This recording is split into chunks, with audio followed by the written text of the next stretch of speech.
با سلام، یه ریموت شرکت نصیری داریم که ریموت مشتری برده خراب شده و هیچ سیگنالی نمیده. میریم برای تعمیرش. ریموت های شرکت نصیری همونجوری که میبینید بیشترشون از این قسمت میشکنن. حالا چند بار که از دست مشتری ریموت بیفته از اینجا جدا میشه.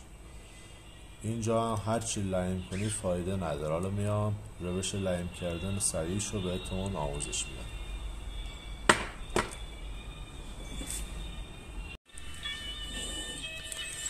خب برای لایم کردن اون پایه باتری دیگه ما باید از این طرف برد،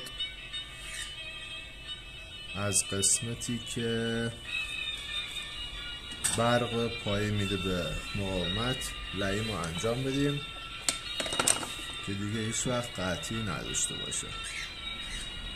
میایم یه سیم مسی برمیداریم، خیلی نازک باشه ولی خب مس باشه که راحت بتونه اتصال برقرار کنه. پایه‌ای که باید لایم کنیم اینه. این مشکل فقط تو ریموت های نصیری پیش میاد. خب این سیم رو لایم میکنیم، بعد از این سوراخی که اینجا هست سیم رو میدیم بیرون.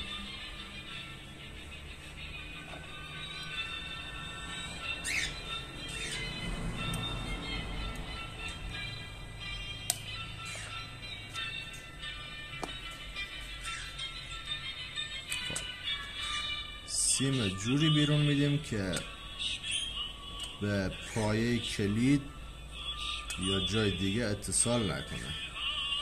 اگه سیم لاکی داشته باشین استفاده کنین که دیگه این مشکل رو نخواهید داشت. خب این که از این سمت. حالا میریم برای او سمتش.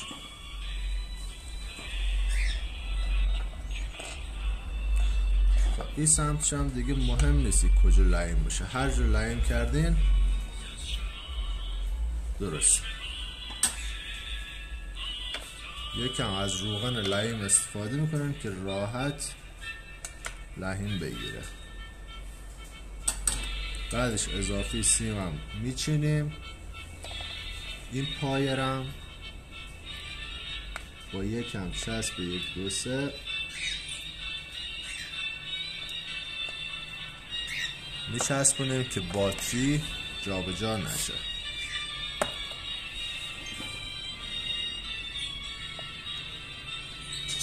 صبر میکنیم چسب 1 2 3 خوشه. میریم برای تست فرکانس. خب اضافی سیمی که لایم کردیم روی جا باتری رو میچینیم، باتری قبلی ریموت رو میذاریم و تست فرکانس میگیریم. همینجوری که میبینی ریموت کار میکنه.